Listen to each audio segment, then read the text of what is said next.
In Myomancer Cavern, you can use the spore bits to kill mobs more quickly.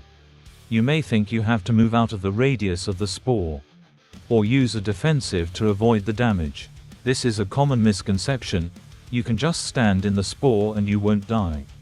If you like, you can be fancy and use void tendrils to hold the mobs in the green circle with you. If you're lucky, Bran will even dispel the debuff you get. Unfortunately, the spores do not deal damage to the boss and you still have to avoid some frontals. Blizz, please nerf. These large Nerubian mobs have some abilities that you might think you have to move out of.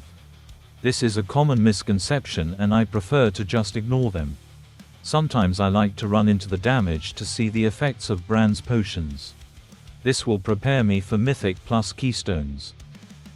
You also might think you need to use interrupts and CC effectively to beat certain mob packs. I've even heard that some priests are using Dominate Mind.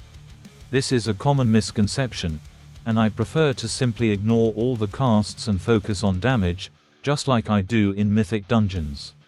Unfortunately, you still need to interrupt the casts from the rare mobs. Hopefully Blizzard will fix this soon.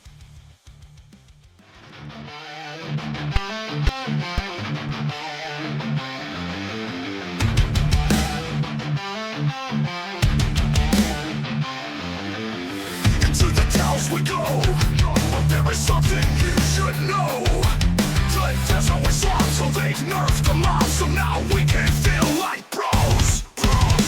Ignore the mob's mechanics, there is no need to panic. Ignore the mob's mechanics, there is no need to panic.